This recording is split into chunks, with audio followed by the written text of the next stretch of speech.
നിയമസഭയിലും സനാതന ധർമ്മത്തെ ഇല്ലാതാക്കണമെന്ന ഉദയനിധി സ്റ്റാലിന്റെ ഹൈന്ദവ വിരുദ്ധമായ പ്രസ്താവന DMK തുടർന്നും മുന്നോട്ട് വയ്ക്കുന്ന രാഷ്ട്രീയ ആദർശം ഹിന്ദു വിരുദ്ധതയിൽ ഊന്നിയതാണ് എന്ന് ഉറപ്പാക്കുന്നതാണ്.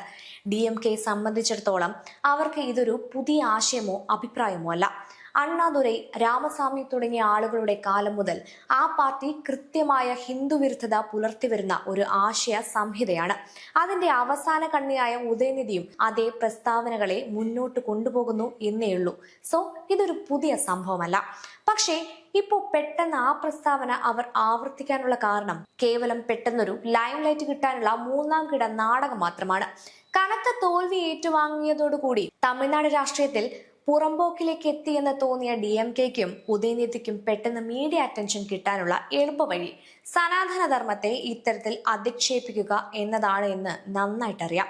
ലോക്കൽ മീഡിയകൾ മുതൽ ദേശീയ മാധ്യമങ്ങൾ വരെ ഇങ്ങനെ ഒരു പ്രസ്താവന വന്നാൽ നിർത്താതെ വാർത്ത കൊടുക്കുമെന്ന് അവർക്ക് നല്ല ബോധ്യമുണ്ട്.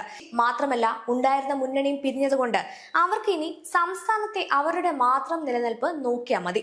അതുകൊണ്ട് തന്നെ ഇപ്പോൾ ഒരു TVK തരംഗത്തിൽ ചിതറിപ്പോയ അവരുടെ ഹിന്ദു വിരുദ്ധ ന്യൂനപക്ഷ വോട്ടുകൾ ഏകോപിപ്പിക്കാൻ തന്നെയായിരിക്കും ഇനിയും ഇതുപോലെയുള്ള പ്രസ്താവനകളിലൂടെ DMKയുടെ ശ്രമം. പക്ഷേ അതിനെതിരെ കൃത്യമായ പ്രതിരോധവും മറുപടികളും ഉണ്ടാകുമ്പോൾ തിരിച്ച് അപ്പുറത്തും ഒരു വലിയ ഏകീകരണം സംഭവിക്കുമെന്നത് ഒരു നല്ല കാര്യമായി കാണുക. പിന്നെ ഈ ഹിന്ദു ധർമ്മത്തെ നശിപ്പിക്കാനുള്ള അവരുടെ പ്രഖ്യാപനം, അതിനെക്കുറിച്ച് ആലോചിക്കേണ്ട.